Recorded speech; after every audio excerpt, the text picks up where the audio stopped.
حضرت فضیل بن عیاض رحمۃ اللہ تعالی علیہ گھوڑے پہ بیٹھے تھے، گھوڑا شرارت کرنے لگ گیا، اچھلنے لگ گیا، کودنے لگ گیا، تو حضرت فضیل بن عیاض نیچے اترے، ایک کونے میں جا کے نماز کی نیت باندھ لی، 2 رکعت نماز پڑھی، پھر دیر تک استغفار پڑھتے رہے، روتے رہے، دعا کرتے رہے، واپس آئے، خادم عرض کرنے لگے حضور سمجھ نہیں آئی، گھوڑے نے تھوڑی سی شرارت کی، وہ بدکا ہے، آپ نے اس کو چھوڑا ہے اور چھوڑ کر کے آپ نماز میں لگ گئے۔ تو حضرت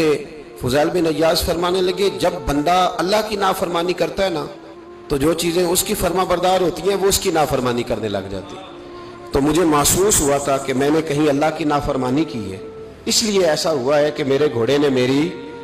تو میں توبہ کرنے لگا ہوں، اور اب دیکھتا ہوں بیٹھ کے بھلا کیا ہوتا ہے۔ میں نے سچی توبہ، حالانکہ مجھے یاد نہیں کہ میں کہاں بولا، پر کھری اور سچی توبہ کی، دوبارہ گھوڑے پہ بیٹھے تو گھوڑا بالکل صحیح ہو کے ساتھ چلنے لگ گیا۔